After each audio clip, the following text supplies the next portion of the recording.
When you think of lung nodules or lung disease, what's the very first thing that comes to your mind? Probably smoking, right? But here is a shocking reality that doctors are dealing with right now. Hospitals are seeing a massive, rapid increase in lung nodules among women who have never smoked a single cigarette in their lives. So, what is the hidden culprit? The answer might be floating in your very own kitchen. Today, we are going to uncover the double threat to your lungs: tobacco smoke and cooking fumes. Let's start with the kitchen. Cooking fumes are not just smells. When cooking oil hits a high temperature, it undergoes a complex chemical breakdown. It releases over 300 different chemical compounds. This includes highly toxic substances and a massive amount of PM 2.5 fine particulate matter.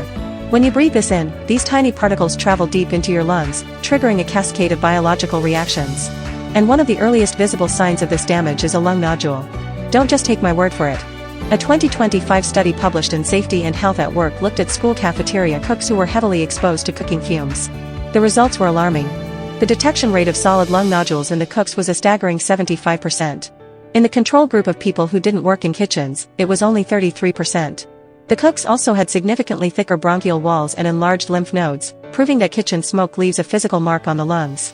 Another major 2025 study from China confirmed this. After ruling out age, smoking history, and occupational dust, they found that long-term exposure to cooking fumes independently doubles your risk of developing lung nodules. But while the kitchen is a hidden danger, we cannot ignore the most notorious killer: tobacco. The World Health Organization reports that tobacco-related diseases claim over 7 million lives every single year. And it's not just active smokers who are paying the price. Secondhand smoke is a massive, often unavoidable threat. It contains the exact same powerful carcinogens as first-hand smoke. Studies show that non-smoking women exposed to secondhand smoke have a 1.5 times higher risk of developing lung cancer compared to those with zero exposure. Whether you are actively smoking or passively inhaling, your risk of lung nodules shoots through the roof. But here is the most fascinating and terrifying part. Even though they come from different sources, cooking fumes and tobacco smoke attack your lungs in the exact same way. It all comes down to three things: oxidative stress, inflammation, and DNA damage. When PM 2.5 particles from hot oil or a cigarette enter your alveoli, your immune system panics.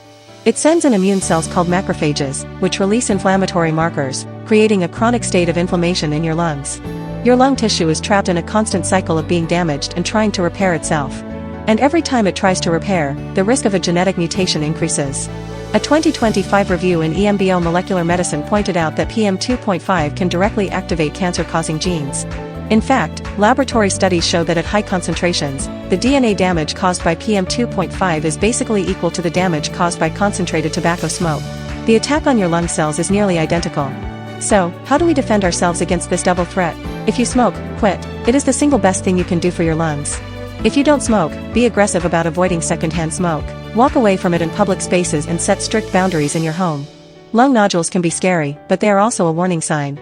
By understanding the risks and making simple, daily changes to the air you breathe, you can protect your lungs and build a solid foundation for long-term health.